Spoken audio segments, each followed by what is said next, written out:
Hi, boys and girls. It's Pilgrim story time again. And we'd finished last week. Sorry, we finished on Wednesday. The part about it being freezing and the canals all freezing over and them doing all kinds of unusual things. Here's another picture of them taking out sleds, and the top says a street in Holland. But remember, they didn't have very many streets. I think that says a street in Holland. In this city that they lived in, which was Amsterdam, which had mostly canals. I'll eventually show you a picture of it. Anyway, let's go on to the next section, and it's called From Amsterdam to Leiden. And this is just a listening also, so you don't have to have your blue folder. You can just listen. And then I'll do one video and stop it, and then I'll do a second video and stop it. So this is for Friday. All right, From Amsterdam to Leiden, or Leiden. A few miles away from Amsterdam is the beautiful city of Leiden, with its many water streets, fine schools, and great woolen and linen mills. Where does wool come from? Wool. Remember, we've felt wool before. Miss Didi has a lot of wool things. Comes from an animal, a mammal. Sheep. That's right. And remember, Miss Didi lived in Australia. They have many sheep in Australia and New Zealand. And so, in linen, but they had sheep in Holland too at that time.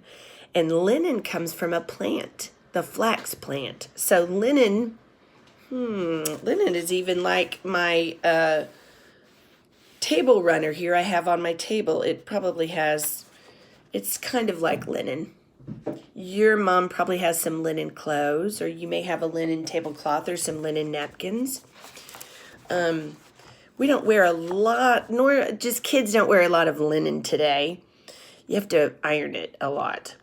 Okay, let's see.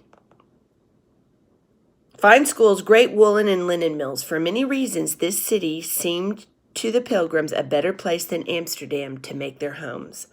So one spring morning found a little fleet of canal boats tied up in the street, the canal, where the Pilgrims all lived.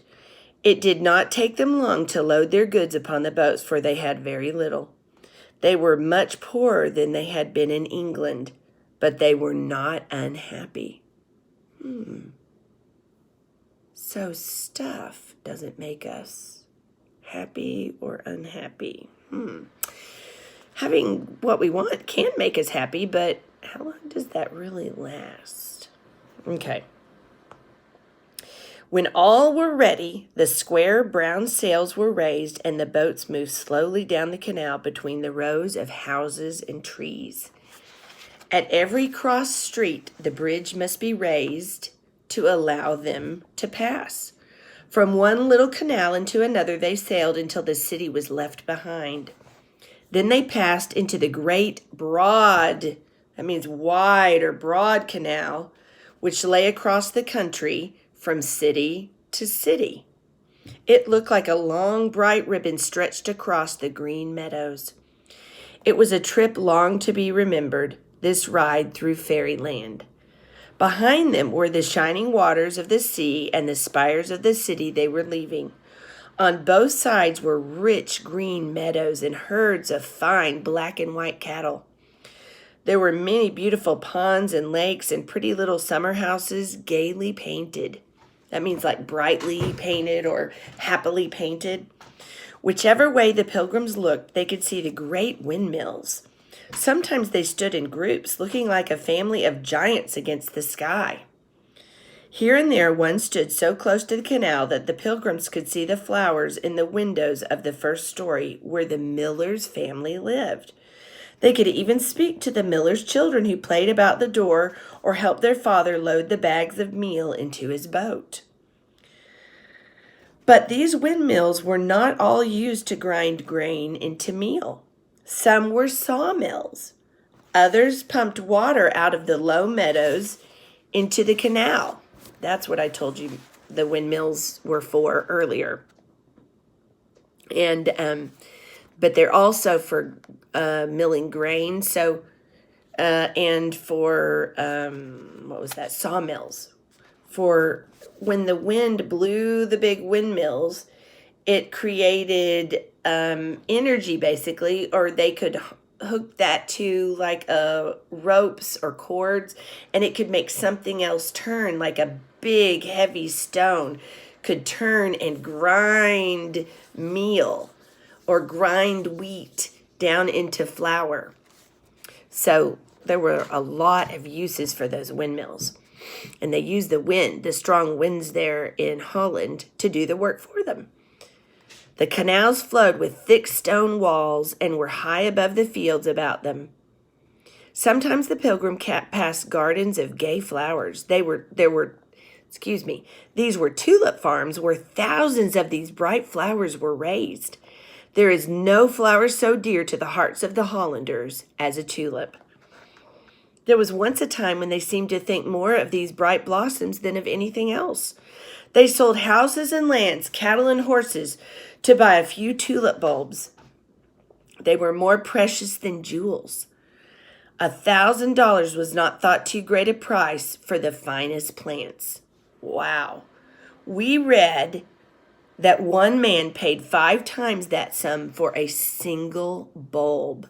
Tulips have the big bulbs that can be planted into the ground and then grow. Ooh, I'll show you one.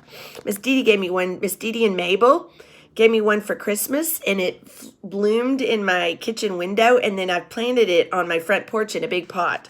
So maybe at the end of this video, I'll go out and show you.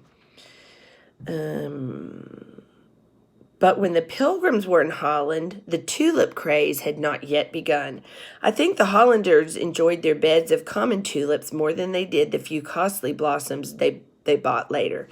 If a few of them died then, there was no great loss of the plants, of the flowers. As the Pilgrims came near the city of Leiden, they saw a strange sight. Close beside a large garden of bright flowers was a field which looked as if it were covered in deep snow. They could see it was not a field of white flowers. But what could it be? When the boats reached this place, the Pilgrims saw long pieces of white linen bleaching in the sun. They had been woven in one of the mills at Leiden. Late in the afternoon, the great stone wall about the city came into sight. Above it rose the roofs of buildings, church spires, and the beautiful bell tower of the State House. As the band of pilgrims sailed through the water gates into the city, the chimes in the tower began to ring. To the pilgrims they seemed to say, "Welcome to Leiden, welcome to Leiden." I'm going to read this little part, and then I'll show you a picture. It's hard to understand this picture, but it says between the years of 1608 and 1609, when the Pilgrims were establishing their new homes in Leiden, young Rembrandt, he's another famous artist, was toddling around his parents' home in the same city. Excuse me. So Rembrandt van Rijn or Ruin was born in Leiden, and he was a little toddler. His parents owned woolen mills there, and it isn't unlikely that some of the Pilgrims may have worked for the Van Rijn or Van Rooyen millers. Rembrandt would later become the greatest Dutch painter of the Northern Renaissance. Here's a little picture. Maybe you can look up a picture of Rembrandt. That's just a sketch of one of the pictures he did when he was older, and a picture of him being really little. Okay. And this, I'm going to show you this picture. In the 17th century, this is a 17th century drawing of the lovely city of Leiden at the time the Pilgrims settled there between 1608 and 1609. Note the beautiful canals crisscrossing the city, the windmills, canal locks, and farmlands. It's kind of hard to tell from this picture, but I'm going to show it to you. Okay, so this is one of the big canals.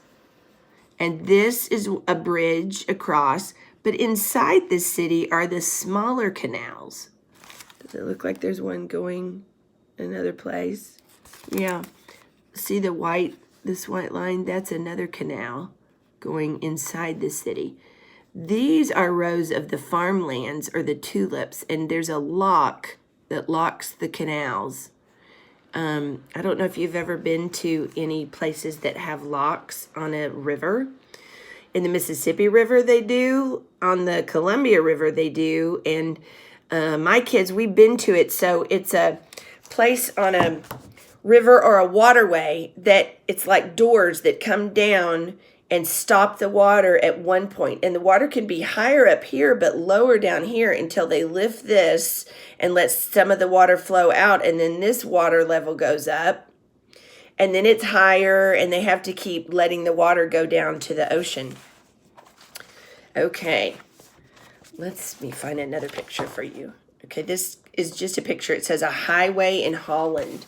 So this is kind of like they were traveling on. See, there's walls, the big walls, or the houses are big up high, but that's a pretty wide canal. So that may give you a little bit better picture of what that looks like. Let me see if there's any more. No. There's one more little picture. Oh, this is where the Pilgrims sailed through the gates of Leiden, and the bells chimed. So you can see there's bridges, and apparently all those bridges were drawbridges. They could open up to let tall sailboats or vessels come through. Okay, let me read a little bit more to you. Hang on. Oops. Yep.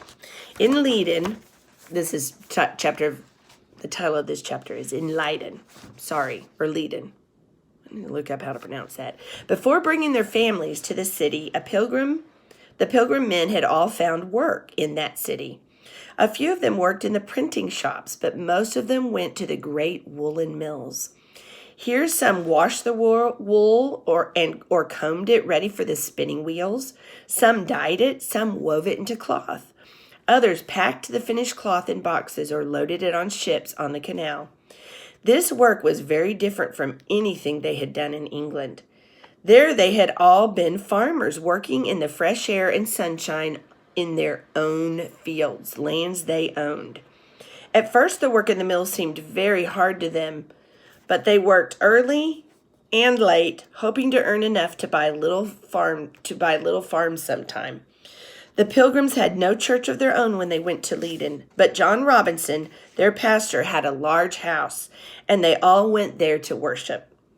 There was no reason for secret meetings in Holland. As long as they were honest and well-behaved, no one cared how the newcomers worshipped. So every Sunday morning when the bells in the great church towers rang, the Pilgrims walked to Master Robinson's house. Near their pastor's home was the largest and finest church in Leiden. As they walked to meetings, they met hundreds of good Hollanders in their finest suits and silver buckles or fullest skirts and prettiest lace caps going to church. Across her forehead, nearly every woman wore a beautifully carved band of gold, which ended in large round buttons above her ears. The little girls From these great gold buttons hung long earrings which almost touched her shoulders.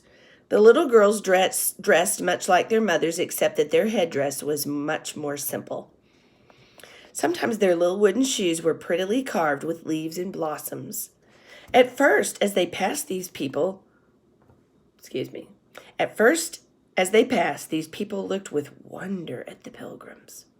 Their plain brown or gray dress, their high hats or simple little caps, looked very odd to the Hollanders, who were so fond of bright colors and pretty clothes. But soon they felt acquainted with their new neighbors and nodded to them pleasantly as they met. A number of strangers came to John Robinson's meeting one morning.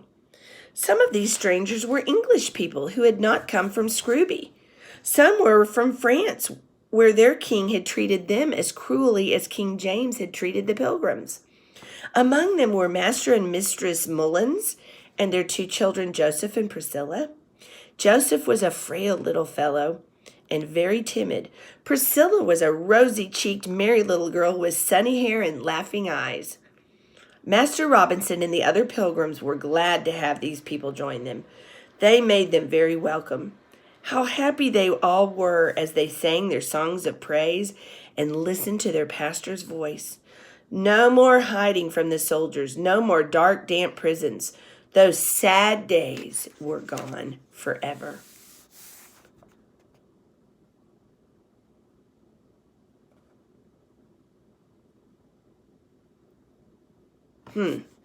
Okay, let's see.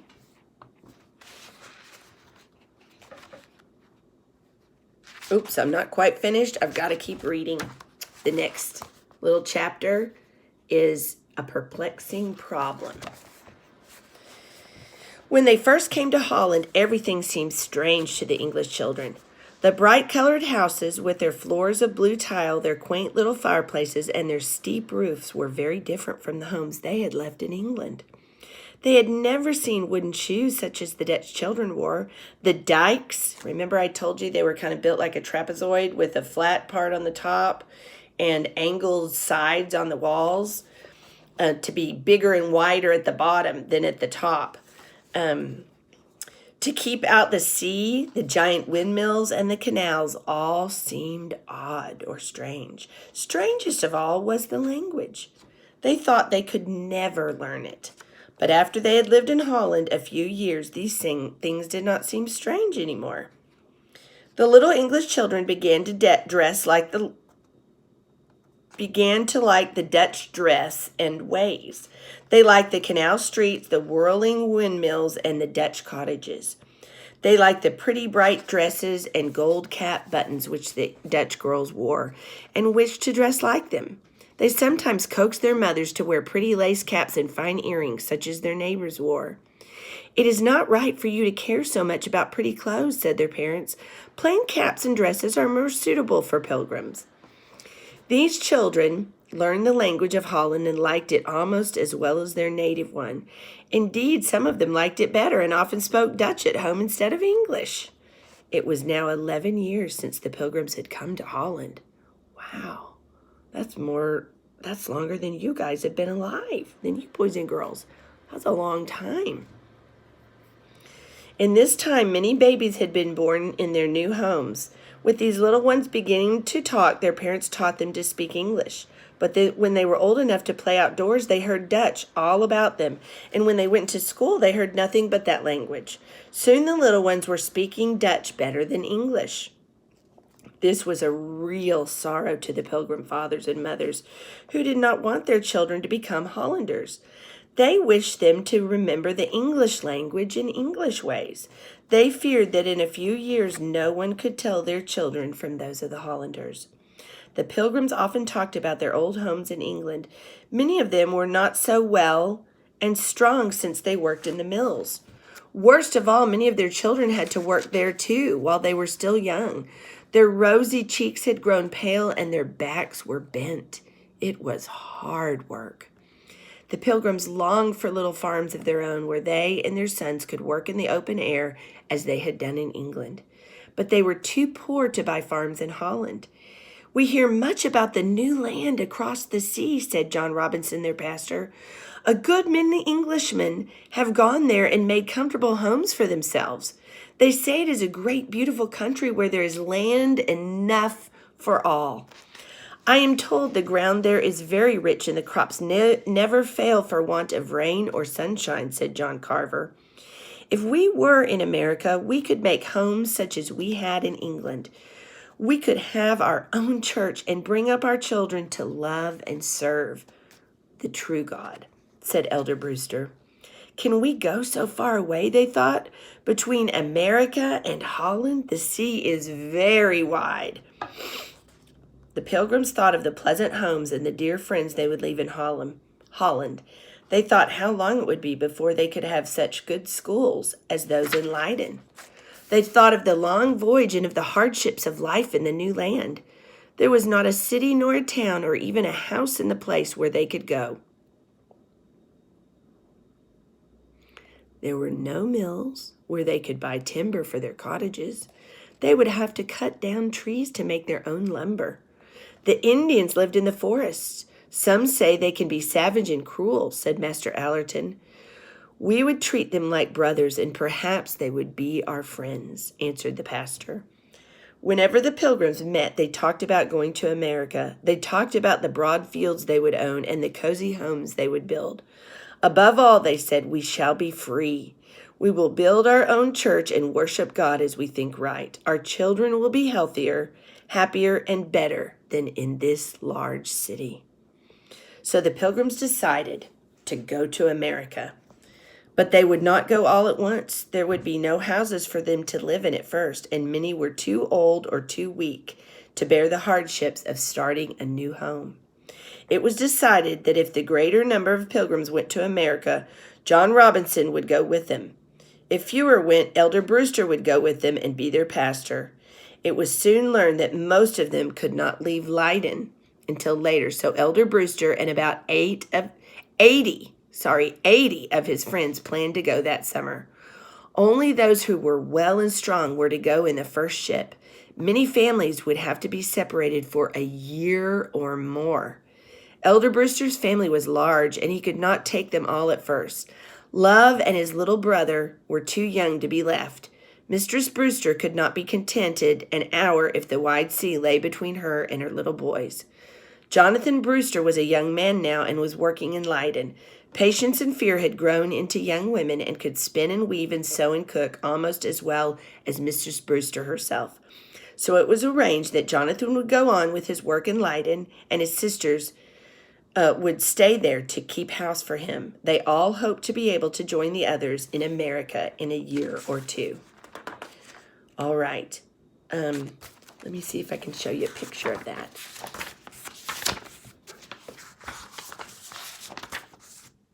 Oh, here's a picture of the fine Dutch men and women going to church in their fancier clothes and their headdresses. Take a look at that. Okay, and let's see what the picture is.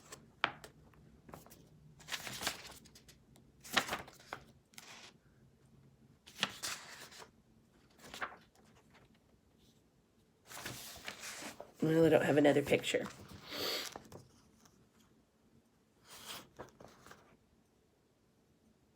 Oh, this is important. Two significant events took place in the year 1614 that year that the Pilgrims may have heard. No. Let me start that again. Two important or significant events took place in the year 1614 that the Pilgrims may have heard about while they were living in Leiden. In England, the first shipment of tobacco cultivated in Virginia arrived back in England. So they'd grown crops, tobacco. Sadly, it's what people smoked in their pipes. They didn't really have cigarettes at that time. They just used pipes. And they sent it back to England from Virginia. Also in 1614, the Jamestown colonist John Rolfe married the Algonquin princess Pocahontas, and 3 years later brought her to England, where she became the talk of London and was invited to meet the king and queen. Pocahontas, daughter of the mighty chief Powhatan, was not impressed by the spindly-legged King James, remember that, and found it hard to believe that he was the mightiest chief in the land. But all of London was impressed by Pocahontas, and she was feted and entertained by all the most important people there. What must this young woman, used to romping the woods of Virginia, have thought the first time she attended a ball, or saw the Tower of London, or attended a play by Ben Jonson? And here's a picture of Pocahontas and John Rolfe.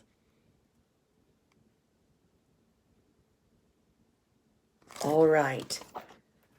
That is all I'm going to read for this video, and I'm going to read one more section. Oh, these are long ones for you to listen to today, which is Friday. Okay, bye.